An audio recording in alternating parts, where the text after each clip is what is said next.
हामीहरू सदा जागौँ राष्ट्रमा देशभक्तिले, अगुवा हौँ हित गरौँ सबैको सङ्ग शक्तिले। यसमा चाहिँ यो रावण संहितामा चाहिँ रावणको कुल परम्परा र तपाईँको रामायणमा नभएका कुराहरू पनि रामको बारेमा र दशरथहरूको बारेमा यसमा वर्णन छ। रामको आगमन भनेको रावणको त्यो चाहिँ मर्यादा भङ्गलाई तोड्नका लागि। यदि तपाईँको मन्थरा हुँदैन थियो भने आजको रामकथा र आजको रामायण बन्दैन। बाल्यकालमा सीताले चाहिँ कुचो लाउँदाखेरि त्यो शिवधनु सारेको भनिन्छ। राम चाहिँ विह्वल अवस्थामा रहेको बेला चाहिँ शिवले चाहिँ रामलाई उपदेश दिनुभयो। त्यो उपदेशलाई चाहिँ हामी शिवगीता भनेर भन्छौँ। उहाँले मात्रै मृत्युञ्जयको अधिकार दिनुहुन्छ। त्यसैले हनुमान अहिले पनि जीवित छन् भने हाम्रो मान्यता छैन। अहिले भारतमा प्रधानमन्त्री तपाईँको नरेन्द्र मोदी लगायत बिजेपी रामको कुरा गर्छन्, नाकाबन्दी लगाएर रावणको नीतिको चाहिँ समर्थन गर्छन्। भूमिभित्र हिमालयदेखि विन्ध्याचलभित्र चाहिँ देवताहरू पनि यहाँ जन्मन चाहिँ लालायत हुनुहुन्छ। राम चाहिँ तपाईँको चाहिँ अध्यात्मको तर्फ चाहिँ बेसी देखिन्छ। सीता लगायत तपाईँको राम लक्ष्मण शत्रुघ्न भरतको चाहिँ सम्पूर्ण विवाह पनि जनकपुर गराउने कुरा पनि उहाँले विश्वामित्रले गराउँछ। यसले पनि के देखाउँछ भने त्यो तपाईँको अयोध्यामा भएको अश्वमेध यज्ञको परम्पराको चाहिँ नेपालबाटै गएको देख्छ। त्यो सीतालाई पठाइएको पनि योजना के थियो भन्दाखेरि आफ्नो पुस्तालाई चाहिँ सक्षम बनाउनको लागि बालकाण्ड, युद्धकाण्ड र उत्तरकाण्ड तीनटा काण्ड चाहिँ विशेष गरी शैव मात्र यससँग चाहिँ जोडिएका छन्। रामेश्वरमको जुन शिवलिङ्ग स्थापना छ, शिवलिङ्गको पण्डित पनि रावणै थियो। अयोध्याको अर्थ पनि के हो भन्दाखेरि अयोध्येय भूमिलाई अयोध्या भनिन्छ। रावणलाई के भनिन्छ भने त्रिलोकपति भनिन्छ। कायर भएर तपाईँको मर्नुभन्दा तपाईँको युद्धमा चाहिँ तपाईँको चाहिँ यो वीर गति प्राप्त गर्नु चाहिँ ठुलो मानिन्छ। धर्म संस्कृतिका अध्येता अनुसन्धानकर्ता पेशल निरोला हुनुहुन्छ। म पेशल निरोलालाई कार्यक्रममा स्वागत गर्छु। पेशलजी तपाईँलाई कार्यक्रममा एकदम उमेशजी, आज चाहिँ अब नाग पञ्चमीको पावन अवसरमा हामी उपस्थित। आज हामी यो चाहिँ रामायणको चाहिँ यसको चाहिँ मूल शिक्षा के हो, रामायणका मूल पात्रहरूले चाहिँ के शिक्षा दिएका छन् र रामायणलाई हाम्रो लोकजीवनले कसरी हेरेको छ, यावत कुराहरूलाई चाहिँ आज हामी चाहिँ यसको चाहिँ शास्त्रीय महत्त्व के छ, अब यसको चाहिँ लोकजीवनमा के प्रभाव छ, यी कुराहरू चाहिँ राख्न हामी आज छलफल गर्न गइरहेका छौँ। सर्वप्रथम म तपाईँ र मेरै नामबाट आजको यो कार्यक्रमलाई सुरुवात गर्न गइरहेको छु। हस्। उमेश भनेको तपाईँ सुवेदी। हजुर। उमेश सुवेदी भनेको उमा महेश। यसले पनि शैव संस्कृतिलाई लिन्छ। जस्तो मेरो नाम पेशल कुमार निरौला। अब पेशल भनेको त कुशल भन्ने अर्थमा पनि हुन्छ, कुमार भनेको कार्तिकेय अर्थमा हुन्छ। र तपाईँ हामी दुवै चाहिँ तपाईँको चाहिँ भारद्वाजीय गोत्र ब्राह्मण, गोत्र एउटै पर्यो, हाम्रो एउटै गोत्र। र तपाईँको रामायणमा 4-5वटा महत्त्वपूर्ण ऋषिमध्ये भारद्वाज ऋषिको पनि अत्यन्त महत्त्व छ। त्यो कुरा पछि म आउने छु। किनभने भगवान् श्रीराम तपाईँको वनवास जाँदाखेरि भारद्वाज ऋषिको आश्रममा जाने, फिर्किँदाखेरि पनि भारद्वाज ऋषिको आश्रममा रहेर फिर्किएको प्रसङ्ग छ। र भारद्वाज ऋषि चाहिँ के हुनु भने हाम्रो वैदिक उसमा चाहिँ यो ऋग्वेदको 6औँ मण्डलको चाहिँ मूल तपाईँको चाहिँ त्यो मन्त्रहरूको रचयिता भारद्वाज ऋषि हुन्। र भारद्वाज ऋषिले कुनै दिन हामी ऋषि परम्पराकै लागि छलफल गरौँला। भारद्वाज ऋषिले विमानहरू बनाउनेदेखि लिएर शैव सिद्धान्तका महत्त्वपूर्ण शास्त्रहरू चाहिँ उहाँहरूले लेख्नु भएको छ। र हाम्रो ऋग्वेदको महत्त्वपूर्ण तपाईँको मण्डल जस्तो 1 मण्डल 3 मण्डल यो चाहिँ विश्वामित्र ऋषिले, उहाँलाई ब्रह्म ऋषि पनि भनिन्छ, उहाँले रचना गर्नुभयो र यो चाहिँ नेपालमै रचना भएको। यहाँ विश्वामित्रको पनि प्रसङ्ग आउँछ।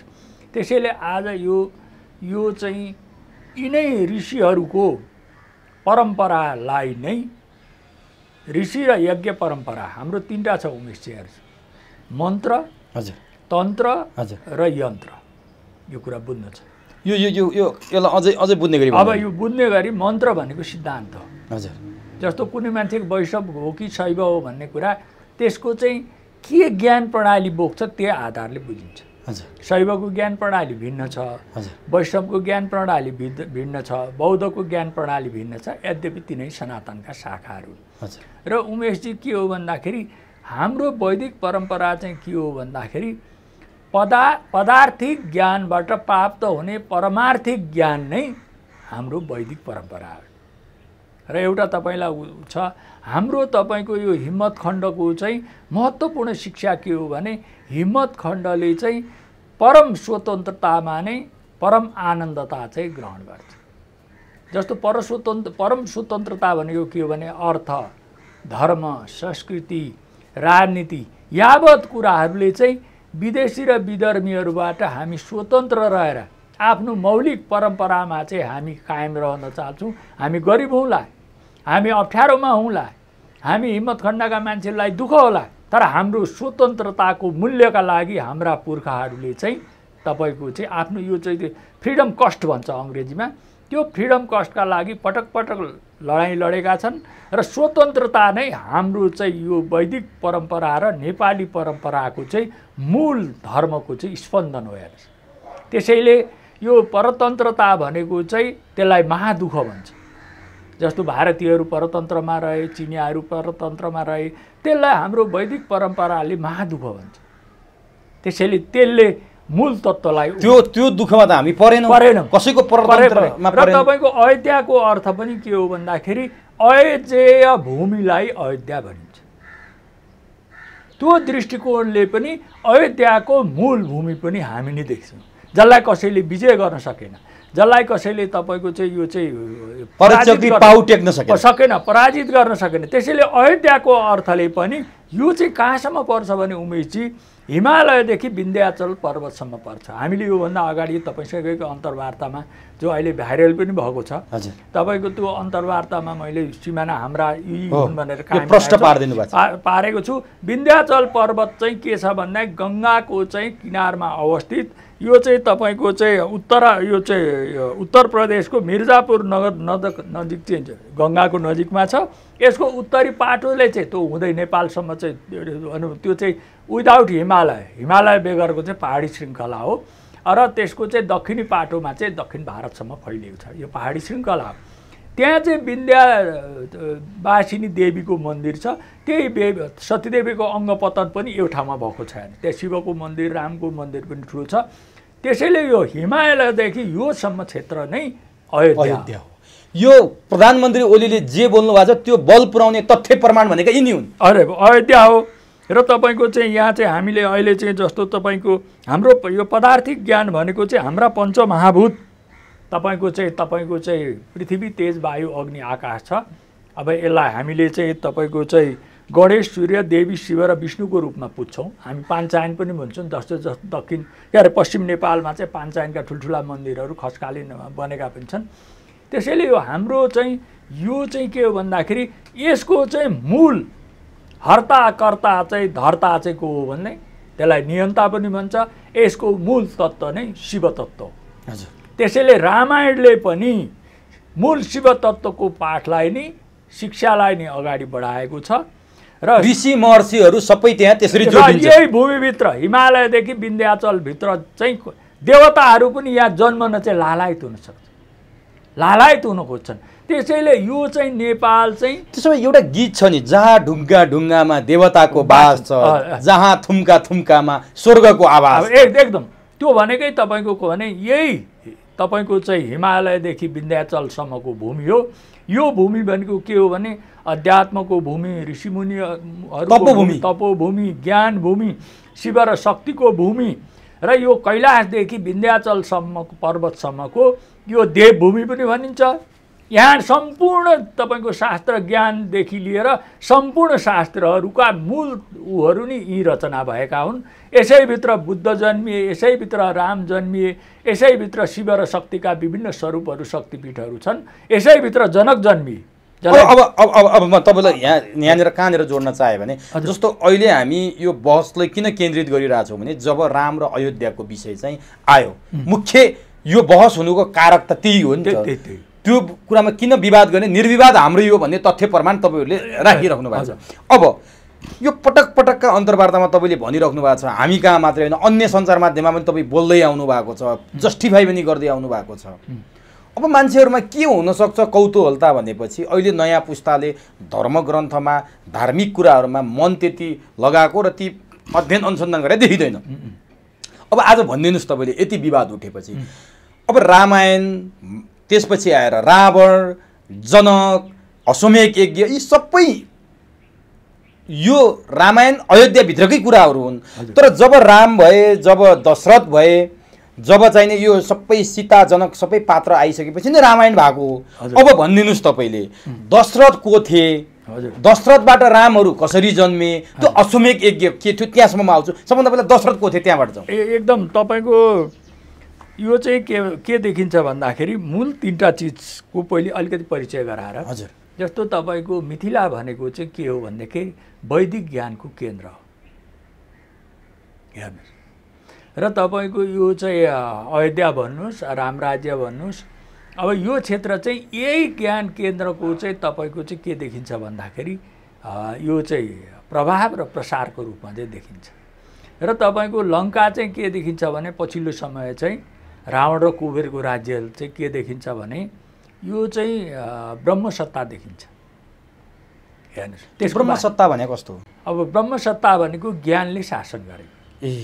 अब यो ब्रह्म राक्षस भन्ने जुन छ नि, हजुर, त्यो पनि तपाईँको ती रावणको चाहिँ चरित्रका कारणले चाहिँ ब्रह्म राक्षस भन्ने चाहिँ कुरा आएको हो। हजुर। जब रावण चाहिँ के थियो भने सुरुमा चाहिँ ज्ञानी ऋषि जस्तो थियो। जब ब्रह्माजीको वर पाएर रावणले चाहिँ तपाईँको चाहिँ के भन्दाखेरि त्यो तिनै लोकका त्रिलोकपति पनि भनिन्छ रावणलाई, इन्द्रलाई बन्दी बनाएर ल्याउनेदेखि लिएर मेघदूत उसको छोरो त्यो 6 नदीको कि के को कुरा पनि आउँछ। यो सम्पूर्ण कुराहरू चाहिँ तिनटैलाई उसलाई भनिन्छ होइन। त्यो भएपछि रावणले के गर्यो भने मर्यादा भङ्ग गर्यो। मुख्य कुरा यति हो। मर्यादा भने उसले जसले मान्नु पर्ने थियो होइन, उसले जुन आफ्नो ड्युटी थियो उता ज्ञानी थियो, त्यो ज्ञानी मान्छेले ब्राह्मण मान्छेले गर्ने काम नगरेको कारणले ब्राह्मण हो रावण। ब्राह्मण त हो अगस्त्यको तपाईँको चाहिँ नाति विश्रवाको छोरो होइन। पुलस्यको पुलस्यको चाहिँ हजुरबाउ पुलस्य हुन्, विश्रवा बाबु हुन्, ऋषिनी हुन्, त्यसपछि तपाईँको रावण हुन्। कुबेर पनि तपाईँको रावणकै अर्कोपट्टिको ऊ हो। कुबेरकी आमा चाहिँ भारद्वाजकी छोरी थिइन्। यिनीहरूको यस्तो नाता छ। रावणकी चाहिँ आमा चाहिँ कैकेयी भने राक्षस कुलकी थिइन्। तर ऊ तपाईँको ज्ञान र उसले चाहिँ पछि म यो रामायणको यसको बारेमा आउने छु। यो 3टाको चाहिँ महत्त्व के देखिन्छ भन्दाखेरि राम चाहिँ तपाईँको चाहिँ अध्यात्मको तर्फ चाहिँ बेसी देखिन्छ। रावण चाहिँ भौतिक समृद्धिको एउटा चाहिँ अहिले भौतिक तपाईँको चाहिँ समृद्धिमा जुन क्यारेक्टर हुन्छ, जुन चरित्र हुन्छ नि, त्यो चरित्रको चाहिँ महानायक वैज्ञानिक भनौँ त्यसको होइन। त्यसको अब भौतिक तपाईँको के देखिन्छ भने अब यसैमा अलिकति क्लियर गरेर यतापट्टि आउँ। तपाईँको यो चाहिँ के लङ्का चाहिँ के देखिन्छ भने पहिले अलिकति पिछडिएको क्षेत्र देखिन्छ। अनि कुबेर र रावणले शासन गरेपछि लङ्का चाहिँ स्वर्णमयी लङ्का अर्थात् विकासको चाहिँ एकदम समृद्धिको शिखरमा पुग्यो। त्यो शिखरमा पुग्ने कारण के हो भने कुनै पनि राष्ट्र चाहिँ जब ज्ञानले शासित हुन्छ नि त्यो राष्ट्र चाहिँ समृद्धि हुन्छ। रावणलाई के भनिन्छ भने त्रिलोकपति भनिन्छ, अष्टसिद्धि भनिन्छ, नवनिधि भनिन्छ, दशानन भनिन्छ। दशानन भनेको चाहिँ महाविद्याको ज्ञाता थियो। रावणले ऋग्वेद भाष्यदेखि लिएर रावण संहिता यो पनि हाम्रा श्रोताहरूले हेर्न जरुरी छ। ज्ञानका दृष्टिकोणले अत्यन्तै ठुलो चाहिँ यो चाहिँ रावण संहिता हो। यसको बारेमा अहिले म पछि पनि आउने छु। उसले धेरै शास्त्रहरू योग र तपाईँको उसका धेरै शास्त्रहरू लेखेको छ। तल्लो त्यो सत्ताको अहङ्कारले गर्दाखेरि चाहिँ उसले मर्यादा भङ्ग गर्यो। रामको आगमन भनेको रावणको त्यो चाहिँ मर्यादा भङ्गलाई तोड्नका लागि भयो। अनि त्यसकारण राम मर्यादा पुरुष भयो। त्यही भएर मर्यादा। अनि कसरी भङ्ग गरे, कसरी मर्यादा पुरुष भयो? अब यो हामी अब अलिकति यसको चाहिँ सुरुमा अलिकति यसको आएपछि जस्तो दशरथको चाहिँ के छ भन्दाखेरि तपाईँको चाहिँ अब दशरथको चाहिँ 60,000 61,000 वर्षसम्म शासन गरे भन्ने छ। रामले 11,000 वर्षसम्म शासन गर्नुभयो भन्ने छ। अब रावण चाहिँ लामो समय तपाईँको शासन गरेपछि उसको चाहिँ मर्यादा तोड्न चाहिँ आएको प्रसङ्ग छ। तपाईँको चाहिँ के छ भन्दाखेरि अब दशरथले चाहिँ तपाईँको यो पुत्र नभएको कारणले अश्वमेध यज्ञ चाहिँ गरेको देखिन्छ। अश्वमेध यज्ञ भने त्यही हो होइन। अश्वमेध यज्ञ भनेको चाहिँ के भन्दाखेरि चाहिँ त्यो चाहिँ तपाईँको चाहिँ यो बालकाण्डमा पाइन्छ अश्वमेध यज्ञबारे। यो चाहिँ अङ्गदेशका चाहिँ राजा रोमपदका चाहिँ ज्वाइँ चाहिँ सिंह ऋष्य थिए। तिनलाई बोलाएर के गरियो भन्दाखेरि 21वटा युप राखियो, मौलो राखियो र 300वटा चाहिँ बलि चाहिँ त्यहाँ चाहिँ विभिन्न भेडा बाख्रादेखि लिएर घोडादेखि लिएर तपाईँको सम्पूर्ण त्यसको बलि दिएपछि त्यो बलिबाट चाहिँ देवीले चाहिँ के गरिन् भने अग्निदेव पैदा भए। त्यो अग्निदेवले चाहिँ पायस खिर दिएपछि चाहिँ दशरथका 3टै रानीबाट चाहिँ कौशल्याबाट रामचन्द्रदेखि लिएर अरू तपाईँको भरत लक्ष्मण शत्रुघ्नहरू चाहिँ उत्पन्न भए भन्ने मानिन्छ। र यसले तपाईँको देखाउन खोजेको किस्सा र यो चाहिँ तपाईँको चाहिँ यो यज्ञ चाहिँ यो हाम्रो शुक्ल यजुर्वेदीय परम्परा अनुसार चाहिँ भएको छ। बलि परम्परादेखि लिएर अश्वमेध यज्ञ यज्ञ परम्परा यो तपाईँको शुक्ल यजुर्वेद पनि नेपालमै रचना भयो। यो चाहिँ तपाईँको यो शुक्ल यजुर्वेद रचना चाहिँ यो चाहिँ नेपालमै भएको र यो चाहिँ यज्ञवल्कले रचना गरेका हुन्। र तपाईँको यो चाहिँ यसले पनि के देखाउँछ भने त्यो तपाईँको अयोध्यामा भएको अश्वमेध यज्ञको परम्पराको चाहिँ नेपालबाटै गएको देखिन्छ। नम्बर 1 यो ज्यादै इम्पोर्टेन्ट कुरा हो। र ती सिंह ऋषि पनि के थिए भने शैव धारकै थिए। अब त्यसपछिको दोस्रो घटना के आउँछ भन्दाखेरि रामायणमा म संक्षिप्त राखेर अनि यो आउनेछु। दोस्रो घटना राम चाहिँ 15 वर्ष नागेपछि 16 वर्ष नपुगिन्छ विश्वामित्र ऋषिले चाहिँ अब दुईटा ताडकाले चाहिँ विश्वामित्रको आश्रममा चाहिँ उसको यज्ञमा विध्वंस गर्ने, मारीची र सुबाहु दुईटा उसका छोरो र उसको साथीले चाहिँ यज्ञमा डिस्टर्ब गर्ने जहिले पनि तपाईँको आएपछि राम र लक्ष्मण रामलाई लिन चाहिँ जानुभयो। दशरथले मान्नु भएन। बुढेसकालमा चाहिँ तपाईँको आफ्नो छोराहरू जन्म भएको कि तपाईँको यो मारीची र सुबाहु चाहिँ रावणका चाहिँ दूत जस्ता थिए।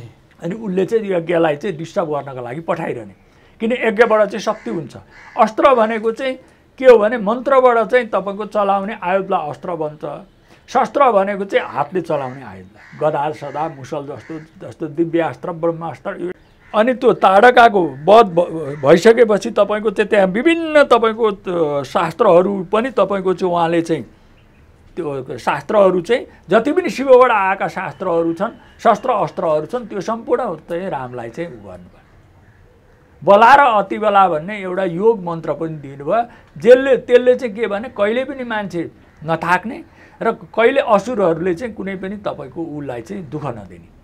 हेर्नुहोस्, तपाईँको त्यो मन्त्र पनि दिनुभयो र सम्पूर्ण शिक्षा। र त्यति मात्रै होइन उमेशजी, उहाँले चाहिँ यो सीता लगायत तपाईँको राम लक्ष्मण शत्रुघ्न भरतको चाहिँ सम्पूर्ण विवाह पनि जनकपुर गराउने कुरा पनि उहाँले विश्वामित्रले गराउनु।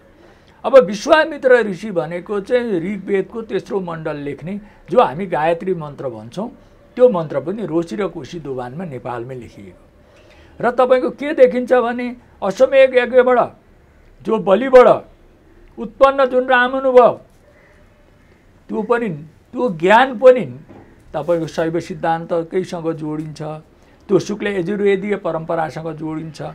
अब विश्वामित्र पनि तपाईँको शिवका चाहिँ परम भक्त, यो ज्ञान पनि र सम्पूर्ण रामलाई चाहिँ शस्त्र अस्त्र र ज्ञानले पारङ्गत बनाउन चाहिँ तपाईँको चाहिँ यो चाहिँ विश्वामित्र ऋषिको चाहिँ ठुलो हात छ। र जनकपुरसँग सम्बन्ध तपाईँको गाँस्नका लागि पनि उहाँले नै आएको छ। यो महत्त्वपूर्ण कुरा छ। यसले पनि के देखे राम चाहिँ विश्वामित्रसँगै जनकपुर आएको भन्ने पढ्न पाइन्छ। पाइन्छ। त्यो तपाईँको सम्पूर्ण रामायण हामीले हेऱ्यौँ भने के देखिन्छ भन्दाखेरि यो पनि बालकाण्डमै छ। अघिल्लो घटना पनि बालकाण्डमै छ, यो घटना पनि बालकाण्डमै छ। यो घटना पछि नै यो रामको चाहिँ 15 वर्ष भइसकेपछि चाहिँ यही बालकाण्डमा चाहिँ विश्वामित्रले चाहिँ राम लक्ष्मणलाई चाहिँ शास्त्र अस्त्र शिक्षा दिएको। यो ताडका वध, यो मारीची चाहिँ उसले प्रहार गरेपछि भागो र सुबाहु उसको साथीलाई मारिएकोदेखि लिएर श्रीरामलाई दण्डचक्र, कालचक्र, वज्रास्त्र आदि तपाईँको सयौँ तपाईँको हात हतियार चाहिँ शस्त्र अस्त्र दुइटै दिएको। यो बला र अतिबला नाम गरेको गुप्त योग विद्याको गुप्त मन्त्र दिएपछि राममा चाहिँ त्यो ओज र तेजले चाहिँ भरिपूर्ण भएको भन्ने चाहिँ पाइन्छ। यो शिक्षा पनि तपाईँको चाहिँ यो चाहिँ यो शैव तपाईँको सिद्धान्तसँगै चाहिँ जोडिन्छ हेर्नु। अब तपाईँको चाहिँ त्यसपछि विवाह भयो। यो विवाहको कुरा गरौँ न।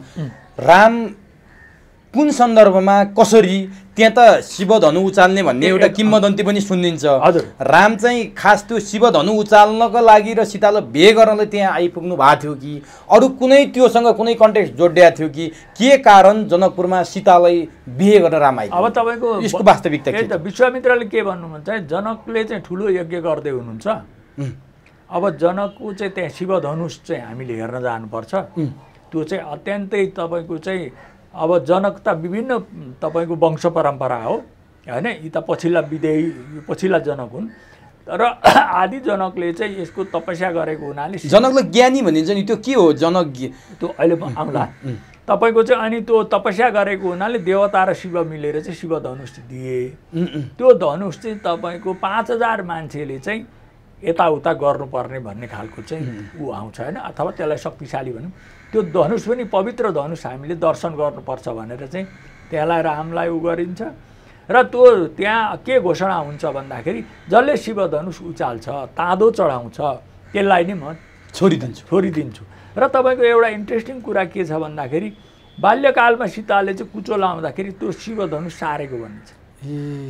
5000 मान्छेले ल्याउनु पर्ने शिवधनुष सीताले चाहिँ यता सारेर चाहिँ, त्यो पनि आश्चर्यको कुरा थियो। आश्चर्य छ। र शिवलाई चाहिँ शक्ति स्वरूपा भनिन्छ, तपाईँको रामलाई चाहिँ ब्रह्म स्वरूप भनिन्छ। हेर्नुहोस्, यो दुवै शिवकै तपाईँको चाहिँ रूप हो, शिवकै तपाईँको यो चाहिँ कार्य रूपहरू चाहिँ हुने। त्यसैले तपाईँको रामले उचालेपछि चाहिँ अब त्यो पुरानो जीर्ण भएको शिवधनुष ताँदो चढाउने साथ टुटा भयो र राम र उसको चाहिँ तपाईँको चाहिँ सीता लगायत सम्पूर्णको विवाह भयो। तपाईँको जनककी भाइकी छोरीबाट चाहिँ तपाईँको चाहिँ भरत र शत्रुघ्नको, लक्ष्मण र रामको चाहिँ जनककी छोरीहरू सीता र उसँग चाहिँ उर्मिलासँग भएको चाहिँ प्रसङ्ग भयो। त्यसपछि त्यो शिवधनुष भाँचिएको कुरा चाहिँ परशुरामले सुनेपछि बाटामा चाहिँ उनीहरू फिर्किँदाखेरि परशुरामसँग चाहिँ जम्का भेट भएर राम र परशुरामको चाहिँ यो धनुष भङ्ग गरेकोमा चाहिँ ठुलो विवाद भयो। विवाद भएपछि रामले चाहिँ यो चाहिँ परशुरामको धनुषमा चाहिँ ताँदो चढाएर तपाईँको धर्मनाश गरौँ कि यावत त्यो लामो विवाद छ। अनि परशुरामले चाहिँ आफ्नो पूर्व रूप सम्झेर उहाँले के पनि मानिन्छ भने सत्ययुगका चाहिँ तपाईँको चाहिँ परशुराम हुन्, त्रेतायुगका राम हुन् भनेपछि रामले केही आफ्नो चिन्ह, आफ्नो अवतारको सङ्केत गरिसकेपछि उहाँले के गर्नुभयो भने त्यसपछि आफ्नो धनुष लगायत रामलाई दिएर उहाँ दक्षिणतिर जानु। यसले पनि परशुराम त शिवको सबैभन्दा ठुलो भक्त, यसले पनि रामलाई चाहिँ तपाईँको चाहिँ ठुलो चाहिँ दिएको चाहिँ पाइन्छ। शैव सिद्धान्तसँगै यो चाहिँ जोडिन्छ। अब तपाईँको उमेशजी तपाईँको के देखिन्छ भन्दाखेरि जब तपाईँको रामलाई राज्याभिषेक गर्ने तपाईँको हुँदै थियो, त्यसपछि मन्थरा भनेको चाहिँ तपाईँको कैकेयीकी चाहिँ नोकर्नी हो। अब त्यो रामले राज्य गरे, रामले उ गरे भने त तपाईँको के हुन्छ भने त्यो तपाईँको रामको अवतारको चाहिँ शिक्षा चाहिँ आउँदैन। अनि ब्रह्माजीले नै तपाईँको मुखबाट चाहिँ मन्थरालाई चाहिँ मार्फत कैकेयीलाई फुक्न लाए। यदि तपाईँको मन्थरा हुँदैन थियो भने आजको रामकथा र आजको रामायण बन्दैन। त्यो सबै भगवानहरूको लीला थियो। त्यसैले ब्रह्माजीकै तपाईँको चाहिँ प्रभावले चाहिँ उसमा चाहिँ त्यो उसको मस्तिष्कमा पनि त्यस प्रकारको ज्ञान र उसको जिब्रोमा पनि तपाईँको भनेपछि रामलाई 14 वर्ष वनवास जान पर्ने त्यो सबै सेटिङमा भएको थियो, डिजाइनमा भएको थियो, अहिले जस्तो पूर्व उसमै भएको थियो। त्यसैले यो हाम्रा श्रोताहरूले हाम्रा उहरूले बुझ्नु पर्ने जरुरी के हो भने त्यो कुब्जी मन्थरा नै रामायणकी मूल सूत्रधार। हेर्नुहोस्, त्यसपछि रामायण जन्मियो होइन। त्यसपछि त अब राम वनवास जानुभयो, वनवास गएपछि तपाईँको चाहिँ रावणसँग युद्ध भयो, रावणले सीतालाई दुःख दिन थाल्यो होइन, त्यो हरण पनि तपाईँको भयो होइन। अनि त्यो एउटा सुनको मृगको कहानी पनि खुबै निकै आउँछ हो। अब त्यहाँ एकदम तपाईँले अत्यन्तै सुनको मृगको कहानीमा आउनुभयो तपाईँको। अनि त्यहाँनिर लक्ष्मण रेखाको कुरा पनि आउँछ, सुनको मृगको कुरा पनि आउँछ। यसलाई चाहिँ तपाईँले आज भनिदिनु। एकदम तपाईँको अब यो के छ भन्दाखेरि चाहिँ त्यो पनि तपाईँको के भन्दाखेरि पूर्व नियोजितै देखिन्छ। तपाईँको त्यसपछि सुनको मृग र लक्ष्मण रेखा भनेर जुन आज भन्छौँ तपाईँको त्यो चाहिँ रामले चाहिँ यो यस्तो सुनको मृग जस्तो चाहिँ पाल्न पाए हाम्रो आश्रममा राख्न पाए हुन्थ्यो भन्ने सीताले भनेपछि त्यो उसलाई गएको अब यसलाई दैवी विधानै भनिन्छ हेर्नुहोस् उमेश गइसकेपछि पछि चाहिँ हाय राम भनेर चाहिँ त्यो चाहिँ एउटा मायावी रूपमा आएको थियो हाय राम भनेर चाहिँ तपाईँको रावणले मायावी रूपमा आएपछि अनि लक्ष्मण मेरो अब यो चाहिँ अलिकति लक्ष्मण र तपाईँको सीताको अलिकति दुर्वचन तपाईँको त्यहाँ भएको भनाभन पाइन्छ अनि रामलाई बचाउन जाऊ भन्दाखेरि त्यही बेला रावणले चाहिँ सीतालाई विमानमा लिएर चाहिँ लक्ष्मण रेखा पार गर्नुपर्ने बाध्यता बनाउँछ हैन बाध्यता बनाउँछ भिक्षाको रूपमा तपाईँको चाहिँ यो उसमा चाहिँ जोईको अनि रूपमा त्यो बेला अर्को एउटा कुरा आउँछ जटायुको पनि त्यहाँ प्रसङ्ग आउँछ नि त्यो के छ अब जटायुको चाहिँ प्रसङ्ग के भने जटायुलाई थाहा थियो रावणसँग म युद्ध गर्न सक्दिनँ भन्ने थाहा थियो तर जटायुले के सन्देश दिन सक्यो भने पछाडि आउने पुस्ताहरूले पनि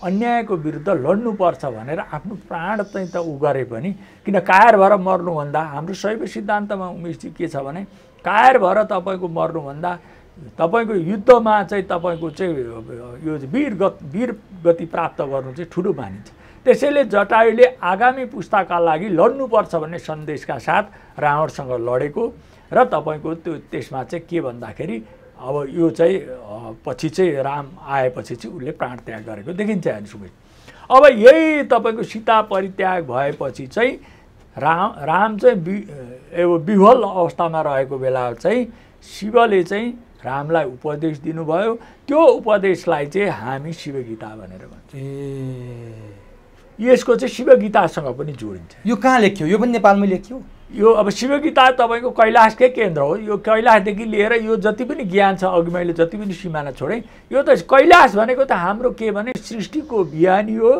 यो चाहिँ सम्पूर्ण ज्ञान शस्त्र अस्त्रको चाहिँ केन्द्र हो अब मलाई अर्को जान्न मन लागेको कुरा जब सुपर्णखा भन्ने चाहिँ रावणको बहिनी छन् नि हजुर दक्षिण भारततिर चाहिँ सुपर्णखालाई देवी नै मान्दा रहेछन् हजुर सुपर्णखामाथि रामले अन्याय गरे महिलाहरूमाथिको अन्याय हो त्यो जुन गरे नि त्यो भन्ने पनि एउटा प्रचलन मैले भेट्टाएँ यो चाहिँ कसरी लिनुहुन्छ सुपर्णखा भन्ने पात्र अब तपाईँको त्यो के भन्दाखेरि ऊ मायावी रूप अब रामको पनि कृति तपाईँको चाहिँ फैलिराखेको थियो एउटा राजा तपस्वी बनेर जङ्गलमा गएपछि सो त कृति त फैलिहाल्छ हजुर र तपाईँको उमेशजी एउटा इम्पोर्टेन्ट कुरा के हो भने यो लङ्का विजय गर्नुभन्दा अगाडि चाहिँ अयोध्याले तपाईँकोले लङ्कालाई चाहिँ उपहार पठाउनु अर्थात् अधीनस्थ सामन्त राज्य अन्तर्गत देखिन्छ एउटा इम्पोर्टेन्ट अब त्यो भए पनि अयोध्या पनि एउटा चर्चितै तपाईँको उ थियो एउटा राजकुमार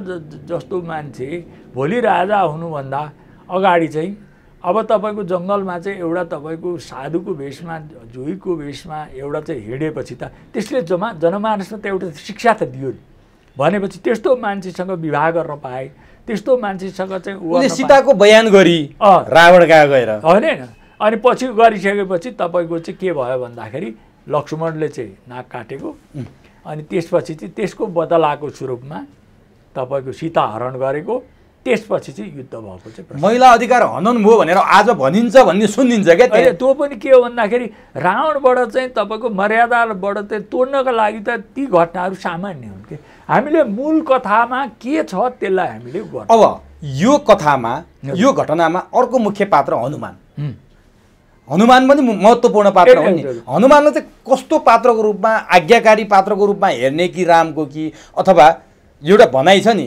लङ्का जित्ने हनुमान पगडी कुद्ने चाहिँ ढेडु पनि भनिन्छ यो निकै चल्दै आएको यो हनुमान पात्रलाई कसरी जसले चाहिँ नि तपाईँको त्यो मन्द्राचल पहाडै चाहिँ सञ्जीवनी बुटीकोलाई बोकेर आएका थिए यसलाई चाहिँ कसरी लिने यो पात्र तपाईँको उमेशजी के हो भन्दाखेरि यसमा चाहिँ हामीले अष्टचिरञ्जीवीको कुरा बुझ्नुपर्छ जस्तो तपाईँको मृत्युञ्जयको अधिकार शिवलाई बाहेक अरूलाई चाहिँ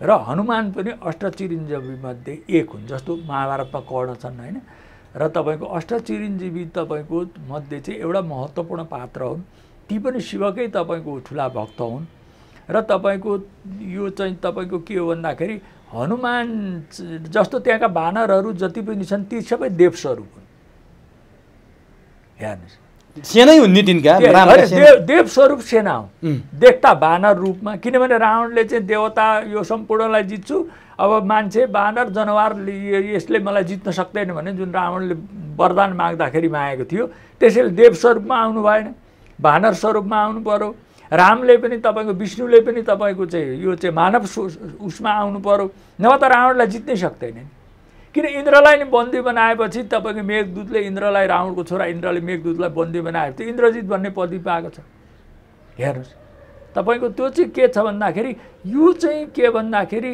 एउटा राजनीतिकको पाटो पनि हो उमेश र हामीले के चाहिँ कुरा तपाईको हामीले कहिल्यै पनि गर्नु यो इन्डियनहरुको जस्तो दुर्बुद्धि उमेशजी हामीले कहिले गर्नु हुँदैन भने राम र रावण त्यसपछि म यो आउन चाहन्छु राम र रावणको युद्ध सकिएपछि रावणको अन्तिम अवस्थामा त रामबाट चाहिँ शिक्षा लिए रावणबाट शिक्षा लिएको छ त्यो मात्रै हैन उमेशजी तपाईको त्यो चाहिँ अहिले चाहिँ रामेश्वरमको जुन शिवलिङ्ग स्थापना छ शिवलिङ्गको पण्डित पनि रावणै थियो र हाम्रो वैदिक मान्यतामा के छ भने शत्रु पनि महाज्ञानी छ भने विरोधी पनि महाज्ञानी छ भने त्यसबाट ज्ञान लिनुपर्छ भन्ने यो हाम्रो वैदिक मान्यताको सन्देश हो त्यसैले तपाईको रावणलाई थाहा थियो रावणकै विरुद्धमा चाहिँ अब इन्ट्रेस्टिङ कुरा के छ भने रामले पनि तपाईको शिवको आराधना गरेको रावणले पनि शिव र देवी दुईटै शिव भक्त तर के भन्दाखेरि उसले चाहिँ मर्यादा भङ्ग गरेको हुनाले राम मार्फत चाहिँ शिवले चाहिँ आफ्नै चेलो भए पनि उसको एउटा त भोग पनि सकिएको थियो उसको भोग सकिएपछि यहाँ मान्छेहरू रावण मरो रामले मार्नुभयो भगवान श्रीरामले मार्नुभयो ऊ मरो भनेर गर्छन् मृत्यु त तपाईको मृत्युलाई त न कृष्णले न रामले कसैले पनि जित्न सक्दैन शिव मात्रै तपाईको यस्तो शक्ति हो जो मृत्युभन्दा माथि हुनुहुन्छ त्यसैले उहाँले मात्रै मृत्युञ्जयको अधिकार दिनुहुन्छ त्यसैले हनुमान अहिले पनि जीवित छन् भने हाम्रो मान्यता छ अष्टचिरञ्जीवीहरू ए उनले मृत्युञ्जयको अधिकार छ शिवलाई ब्रह्म र विष्णुलाई छैन हैन हनुमानलाई हनुमान मृत्युञ्जयको ऊ मर्दैन अनि सञ्जीवनी बुटी लिन जाँदा उनले त्यो पहाडै बोकेर ल्याएको हैन त्यहाँ चाहिँ विभिन्न औषधिहरूदेखि लिएर त्यहाँ लक्ष्मण मूर्छा भएपछिको त्यो प्रसङ्ग आउँछ विभिन्न औषधि भएपछि त्यो सञ्जीवनी बुटीबाट त्यो औषधि तयार गरेर आफ्ना मरेका सेनाहरू बिउताउने लक्ष्मणलाई बिउताउनेदेखि लिएर अब युद्धमा के देखिन्छ भन्दाखेरि इन्ट्रेस्टिङ कुरा के छ भने यो युद्धबन्दीको परम्परा पनि तपाईको रामायणबाट सुरु भएको देखि कसरी जस्तो तपाईको हनुमानलाई चाहिँ लङ्कामा गएपछि बन्दी बनाउनेदेखि लिएर तपाईको चाहिँ यो प्रसङ्ग आउँछ अब तपाईको जस्तो इन्द्रलाई नि बन्दी बनाएको छ रावणले यो युद्ध बन्दी बनाउने नाकाबन्दी लाउने आज नाकाबन्दी जुन भारतले लागेको छ नि हजुर यो कुरा अलिकति म उठाउन चाहन्छु जस्तो यही नाकाबन्दीको परम्परा चाहिँ अङ्ग्रेजहरूले नेपाल अङ्ग्रेज युद्धमा चाहिँ यही रामायणबाट सिकेर यो रावणबाटै सिकेर चाहिँ नाकाबन्दीको परम्परा अहिले भारतमा प्रधानमन्त्री तपाईको नरेन्द्र मोदी लगायत बीजेपी रामको कुरा गर्छन् नाकाबन्दी लगाएर रावणको नीतिको चाहिँ समर्थन गर्छन् कुरा गर्ने रामको नीति लिने रावणको र तपाईको यो नाकाबन्दी लाउने परम्परा पनि रावणले सुरु गर्यो युद्धबन्दीको परम्परा पनि उसैले सुरु गर्यो इन्ट्रेस्टिङ कुरा यो प्रसङ्गले अब अझै मलाई अर्को इन्ट्रेस्टिङ लाग्यो जस्तो वनवासको कुरा पनि आयो सीतालाई रावणले हर्यो रावणले हरेर लिएर गइसकेपछि सीताको सतीत्व साँच्चैकै रावणले जोगाएर राख्दियो अथवा रामलाई चाहिने त्यो एउटा युद्ध जित्ने कमजोरीको रूपमा सीतालाई प्रयोग गरेको थियो कि साँच्चैकै सीतालाई चाहिने उसले के जस्तो गर्न नहुने अमानवीय मर्यादा तोड्ने काम केही गरेको थियो कि केही गर्नै सक्दैन त्यो त्यसको कारण के हो भने जब राम चाहिँ के अरे रावण चाहिँ देवलोक जित्नका लागि अथवा इन्द्रको राज्य जित्नका लागि चाहिँ कैलाशमा आएका थिए हेर्नुहोस् कैलाशमा चाहिँ कुबेरको छोरा थिए कुबेरकी छोरीको श्रीमती चाहिँ तपाईको के थिइन् भन्दाखेरि अहल्या भन्ने थिइन् अहल्या र उसको चाहिँ प्रेमिका थिइन् रावणको होइन कुबेरको चाहिँ छोराको कुबेर चाहिँ दाजु हो के कुबेरको राज्य खोसेर लिएको अनि त्यहाँबाट भएपछि चाहिँ त्यो कुबेरको चाहिँ तपाईको ऊ चाहिँ अब तपाईको रावणले चाहिँ त्यो अहल्यालाई के भने व्यभिचार गर्यो जबरजस्ती अनि त्यो गरिसकेपछि कुबेरको छोरो ठुलो तपस्वी कैलाशमा बसेर ठुलो तपस्या गर्ने अनि तपाईको त्यो भइसकेपछि चाहिँ अनि के भयो भने अनि उसले के श्राप दियो भने रावणलाई आफ्नो काकालाई के श्राप दियो भने अब तैँले कुनै पनि स्त्रीको अनुमति बिना सम्भोग गरिस् भने तेरो टाउको चाहिँ खसेर त मर्छस् भन्ने श्राप दियो। अनि त्यसपछि त्यो श्राप पायो, उसले बुझिहाल्यो रावणले। अनि तपाईँको देवलोक इन्द्रलाई जितेर जति पनि पातालदेखि लिएर जति पनि तपाईँको जितेका छन् त्यसबाट सुन्दरीहरू त ल्यायो, ल्याएर राखेको थियो, तर केही गर्न सक्ने होइन, राखेको थियो। त्यसपछि इन्द्रलाई, त्यसपछिको घटना इन्द्रले ल्याएर बन्दी बनाएर राख्यो। तर त्यो घटनापछि चाहिँ ती जति पनि अपहरित तपाईँको महिलाहरू थिए तिनीहरूले त्यो खबर सुनेर खुसी भए, किन उनीहरूको इच्छा नभएका त रावणले त सम्भोग गर्न सक्ने कुरै भएन, किनभने उता टाउको खसेर मरिहाल्छ। अब उता ज्ञानी पनि थियो, बुझेको थियो, होइन, मर्यादा भङ्ग गर्ने अलग कुरा थियो।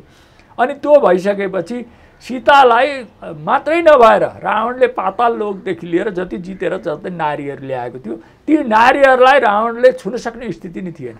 उसले छोयो, जबरजस्ती छोयो भने उसको चाहिँ टाउको चाहिँ सिट चाहिँ तपाईँको आफै खस्ने चाहिँ पर्दा। त्यसैले सीता चाहिँ अब तपाईँको अग्नि परीक्षामा जानुपर्ने कुनै कारणै देख्दैन। अब त्यहाँ मामला, अब अन्तिममा मामला। अब मैले यहाँ जोड्न खोजेको कुरो हो, जस्तो तपाईँले रावणको भोग सकिसकेको थियो, उसले हार्नै पर्ने थियो भन्ने कुरा गर्नुभयो। हजुर। तर एउटा हामीले के सुन्नमा आउँछ र के पढ्दा भेटिन्छ भने रावणको भाइ विभीषण रामसँग मिल्यो। अनि उसले अन्तिममा रावणले यसकारण मैले युद्ध हार्नु पर्यो कि राम, किनभने तिमीसँग तिम्रो भाइ छ तर मसँग मेरो भाइ छैन, मेरो भाइ पनि तिमीसँगै छ भनेको कुराहरू निकै सुन्न पाइन्छ, निकै पढ्न पाइन्छ। यो के थियो? यो अब तपाईँको के छ भन्दाखेरि रावणलाई चाहिँ नाभिमा ब्रह्मास्त्र नहानिकन ऊ मर्दैन। एउटा इन्ट्रेस्टिङ कुरा म अहिले राख्न चाहन्छु। र विभीषण भनेको चाहिँ रामको चाहिँ मूल तपाईँको सल्लाहकार, एक प्रकारले सम्पूर्ण तपाईँको युद्धको सञ्चालन गर्ने। किनभने जस्तो अहिले पनि तपाईँको चाहिँ अब भारततिर त विभीषणलाई मान्छन्, हाम्रोतिर चाहिँ दाजुभाइले धोका दियो भने यो विभीषण भएछ भने गाली गर्छन्।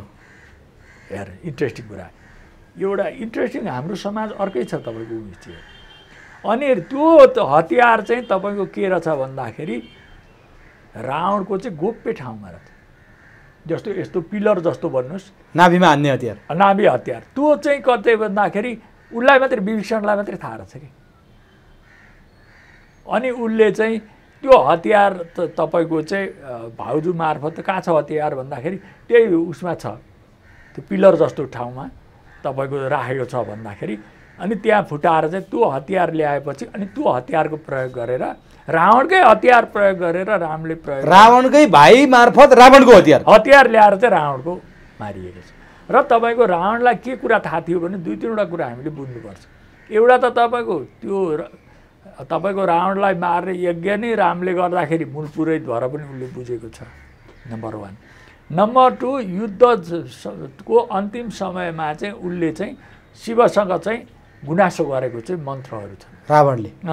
हे शिव, मलाई यत्रो वरदान दिएर अन्तिम बेला धोका दिएर रामलाई विजय गराउन तिमीले यो गर्यौ, प्रपञ्च गर्यौ, ठिक छ, तर भए पनि म शिव भक्ति छोड्दिनँ भनेर रावणलाई के थाहा थियो भने अब ऊ चाहिँ तपाईँको मेरो अन्तिम आइसक्यो भने उसले पुरै बुझेर गएको थियो। युद्ध चाहिँ कति चलेको थियो तिनीहरूको? अब तपाईँको युद्ध चाहिँ तपाईँको काहीँ तपाईँको यो चाहिँ अब यो 17-18 दिन, मैले यस्तै 14-15 दिन चलेको चाहिँ देखिन्छ।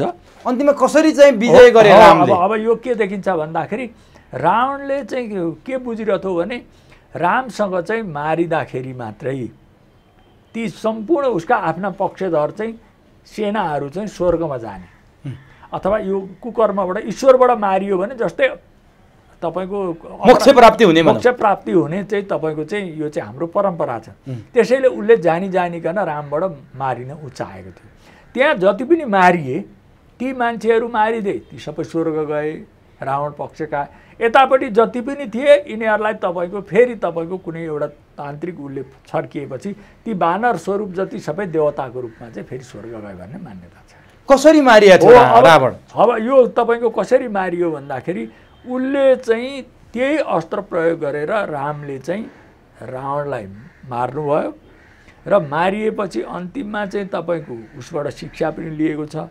र उमेशजी के हो भन्दाखेरि यो अख्तियार भन्छौँ नि अहिले, हजुर, यो दैवीय अख्तियार नै किनभने उसले मर्यादा भङ्ग गरेको हुनाले, मर्यादा तपाईँको चाहिँ यो चाहिँ उल्लङ्घन गरेको हुनाले वैदिक तपाईँको यद्यपि ऊ ज्ञानी थियो, ऋषि थियो, ऋग्वेद भाष्यदेखि लिएर आयुर्वेदका शास्त्रदेखि लिएर धेरै शास्त्रहरू उसले रचना गरेको थियो, तर एउटा मर्यादा भङ्ग गरेको हुनाले मर्यादा तपाईँको स्थापित गर्न अर्को शिवभक्त, मर्यादा पुरुषोत्तम, मर्यादा पालकको रूपमा अर्को शिवभक्त रामलाई चाहिँ खडा गरियो, शिवजीलाई शिवकै मार्फत खडा गरियो र उसको भोगलाई अन्त्य गरियो।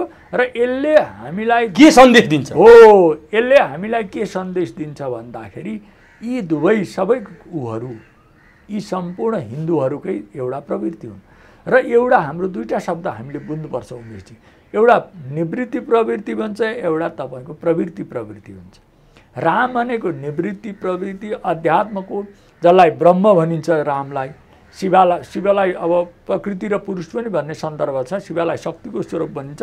रावण भनेको चाहिँ के हो भन्दाखेरि सांसारिक शक्तिको त्यो चाहिँ जग्दो ओग्दो चाहिँ उदाहरण हो रावण। जस्तो अहिले सांसारिक जुन शक्ति छ नि त्यो शक्तिको, र तपाईँको यो मान्छेले यो मान्छे ठाडो रामायण पढ्छन्, त्यसको अनुसन्धान म अहिले रातों दिन यो अनुसन्धान, जस्तो तपाईँको विभीषण भनेको ठुलो साइन्टिस्ट हो, 6 महिनासम्म पब्लिकसँग भेटघाट नगरेर चाहिँ रिसर्चर हो। हेर्नु, रावण भनेको ठुलो विद्वान हो। रावण र कुबेरकै ज्ञानको कारणले नै लङ्का चाहिँ एकदम ठुलो समृद्ध भयो। र समृद्धिका दृष्टिकोणले जति पनि छ त्यो तपाईँको लङ्कासँग तुलना हुँदैन, त्यो तपाईँको उसको अयोध्याको पनि तुलना हुँदैन, र तपाईँको यो चाहिँ मिथिलाको पनि तुलना हुँदैन। र यो आजको नगर संस्कृति छ नि, नगर संस्कृति, बाटो घाटो, तपाईँको ठुल्ठुला बिल्डिङहरू बन्ने, त्यो बेलाको इन्जिनियर भनौँ न, इन्जिनियर रावण यो होइन, रावण र यो सम्पूर्ण तपाईँको यो नै उसको चाहिँ इन्जिनियरिङ हो के। त्यसैले तपाईँको चाहिँ यसले के देखिन्छ भन्दाखेरि चाहिँ यो भौतिकवाद र भौतिक समृद्धिको मेन चाहिँ तपाईँको चाहिँ जग र क्षेत्र चाहिँ तपाईँको लङ्का देखिन्छ। अध्यात्म र मर्यादाको क्षेत्र चाहिँ तपाईँको मिथिला अयोध्या देखिन्छ। अब र यो तिनटैले तपाईँको यो कैलाशकै संस्कृति बोकेको छ। यी त्यही गएर जोडिन्छ र त्यसको मूल केन्द्र चाहिँ नेपाल हो।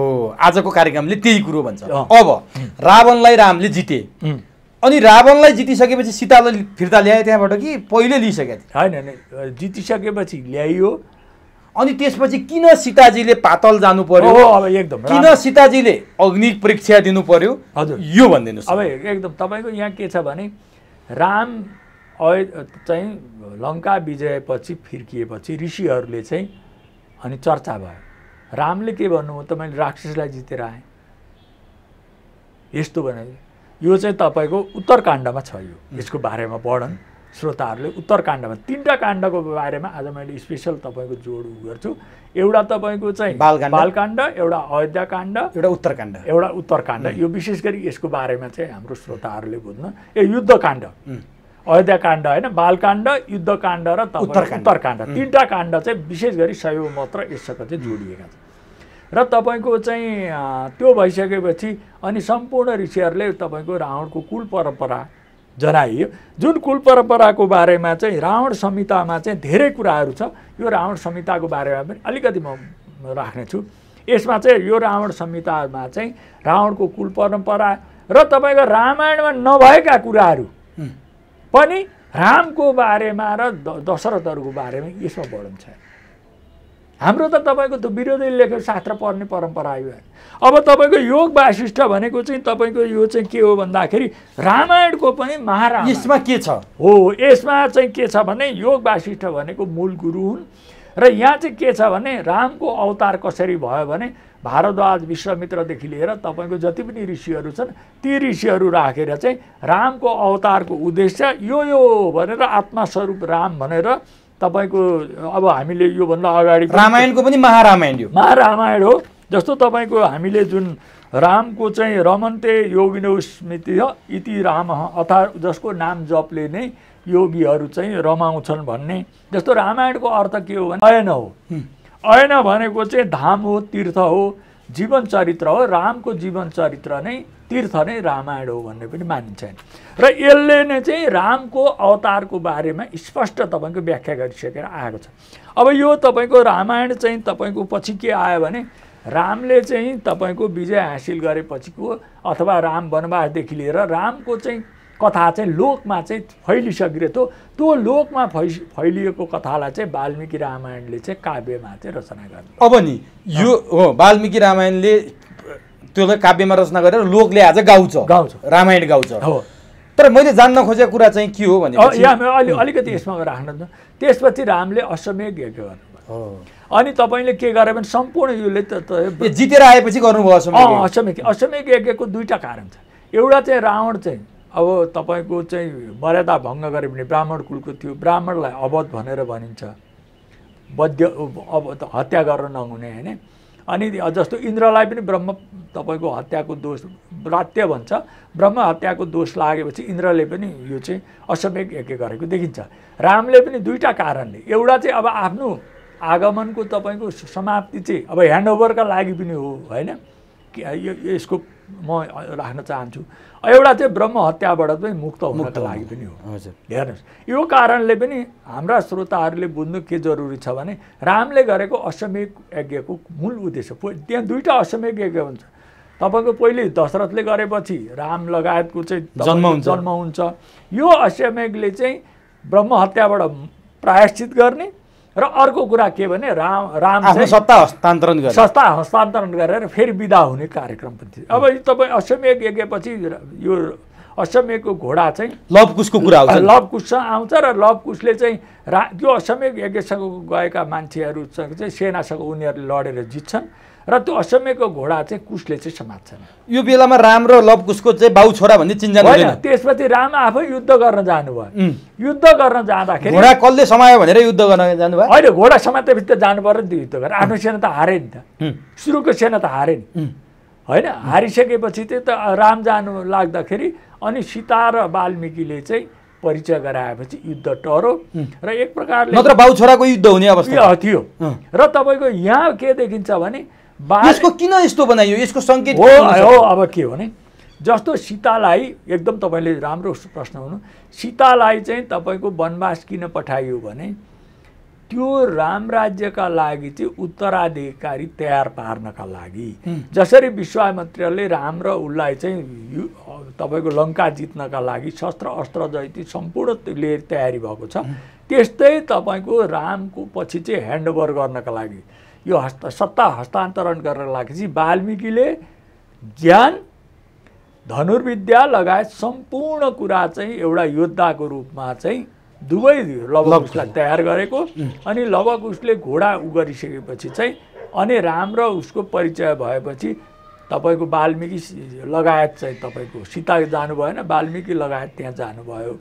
जानु भइसकेपछि चाहिँ तपाईँको पहिलोचोटि चाहिँ र तपाईँको त्यो अयोध्या जानुभन्दा अगाडि चाहिँ लवकुश चाहिँ अयोध्याका नगरीहरूमा चाहिँ रामकथा सुनाउँदै गाउँदै चाहिँ हिँड्ने। हिँडेपछि अनि त रामका दरबारमा उपस्थित हुनुभयो। अनि तपाईँ तिमीहरूको नाम के हो भन्दा हाम्रो नाम छैन, हाम्रो चाहिँ ऋषि उसका चाहिँ हामी त्यसो गोत्र परम्पराका हौँ, वाल्मिकीका चाहिँ हामी शिष्य हौँ भने परिचय दिन चाहनु।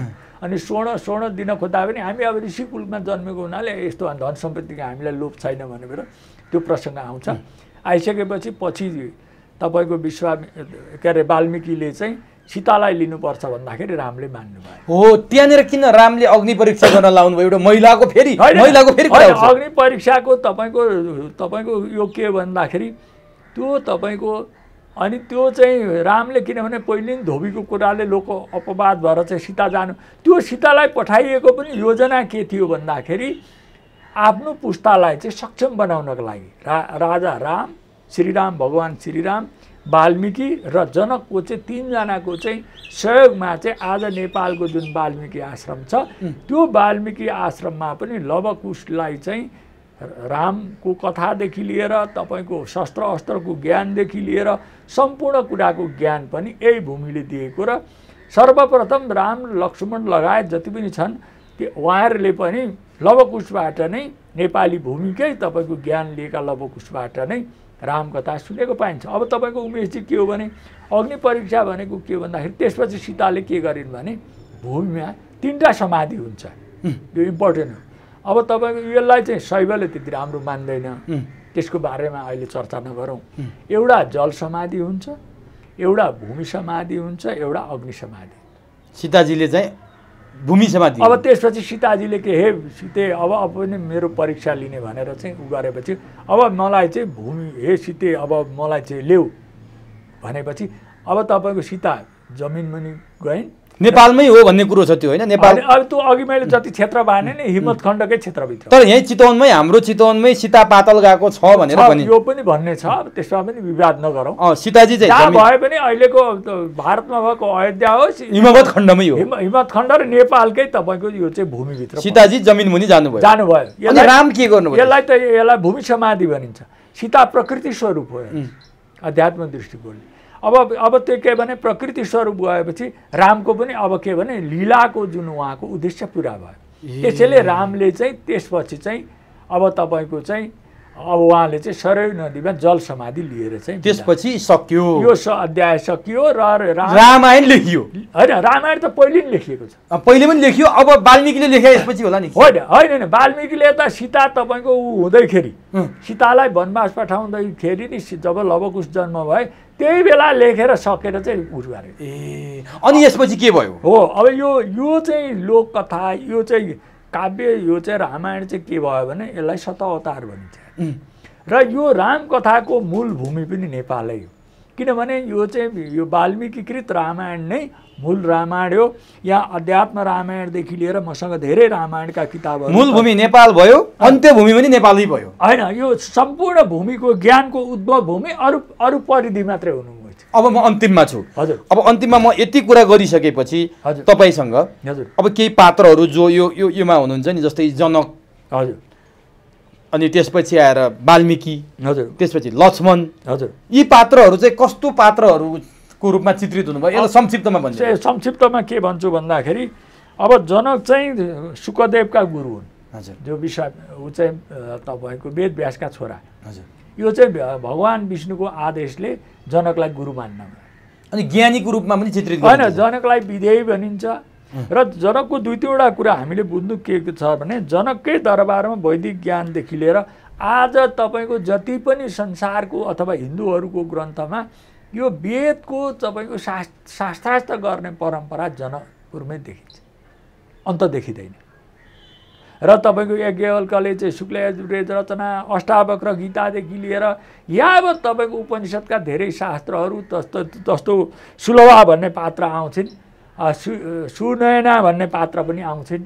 सुनयनालाई सीताकी आमाको रूपमा पनि हेरिन्छ, त्यसको बारेमा कुनै उ गरौँ। अब म अन्तिममा कार्यक्रमलाई अब तपाईँको जनक भनेको चाहिँ यो ज्ञान र जनकले चाहिँ के भन्दाखेरि यो अष्टावक्रले वैदिक ज्ञानको उल दिए, यो आश्रम सम्बन्धी ज्ञान चाहिँ अष्टावक्रले र जनकको सुलभा यो 3टाको उसले चाहिँ उनले के गरे भने यो चाहिँ गृहस्थमै रहेर यो चाहिँ सन्यास आश्रमको चाहिँ पालन गर्ने अद्वैतको ज्ञानको चाहिँ प्रचार पनि नेपालबाटै भएको छ।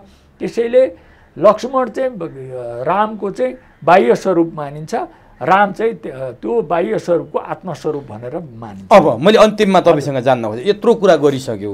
यहाँका मुख्य पात्र भनेको त राम र रावणै भए। रामका त सबै कुरा राम्रा भए, राम्रा कुरा आए, रावणका नराम्रा। रावणका पनि राम्रा कुरा केही थियो होला नि त? राम्रो पक्ष के थियो? होइन, रावण चाहिँ तपाईँको भौतिक समृद्धि, ज्ञानको र तपाईँ वैदिक शास्त्रको र शिवको सबैभन्दा ठुलो भक्त।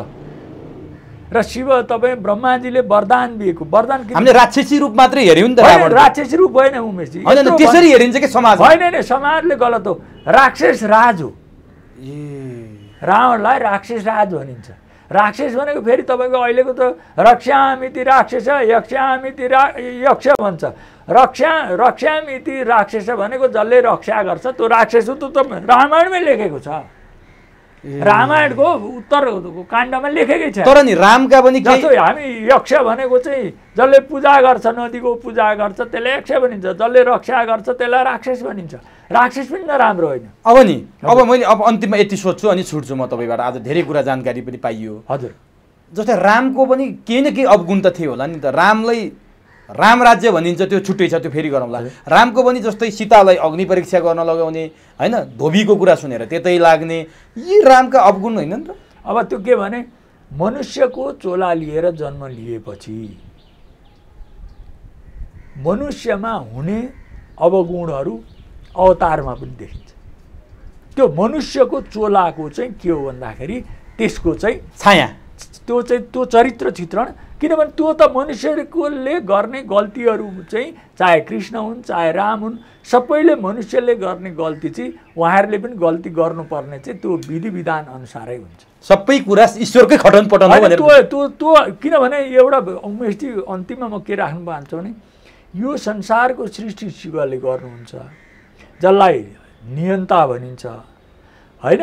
तर त्यो सृष्टिको नियम चाहिँ स्वतन्त्र हुन्छ। तपाईँले राम्रो गर्न पनि सक्नुहुन्छ, नराम्रो गर्न पनि सक्नुहुन्छ। त्यो सृष्टिको नियम जे छ त्यसमा हामीले चल्नुपर्ने हुन्छ।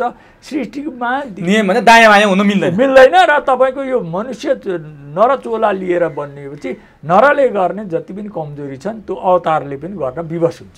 हस् पेशलजी, आज तपाईँले अहिलेसम्मको मैले गरेको बहसमा अलिकति अध्यात्मको बहस, आफैलाई आनन्द आउने बहस, आम दर्शकलाई आम नागरिकलाई पनि कौतूहलता मेटाउने प्रयास गर्नुभयो। र आज रामायणभित्रका पात्र र रामायण अनि त्यसपछि अयोध्या सबैलाई पत्र केलाइदिनु भयो, यसको लागि तपाईँलाई हार्दिक धन्यवाद। र अन्तिममा म योगी नारायणनाथ, उहाँ पनि भारद्वाजीय गोत्र हो, उहाँले चाहिँ यो चाहिँ ओम वयम राष्ट्रिय जागृयामा पुरोहिता भनेर चाहिँ नेपालीमा तपाईँ गरेको छ। यसपट्टि अन्त्य गर्न चाहन्छु। हामीहरू सदा जागौँ राष्ट्रमा देशभक्तिले, अगुवा हौँ हित गरौँ सबैको सङ्ग शक्तिले। र अन्तिममा म योगी नारायणनाथलाई प्रणाम गर्दै आज जुन अवसर दिनुभयो यसका लागि तपाईँलाई पनि साधुवाद छ, यही भन्दै बिदा हुनु। हस् हस्। ओम जय श्री राम।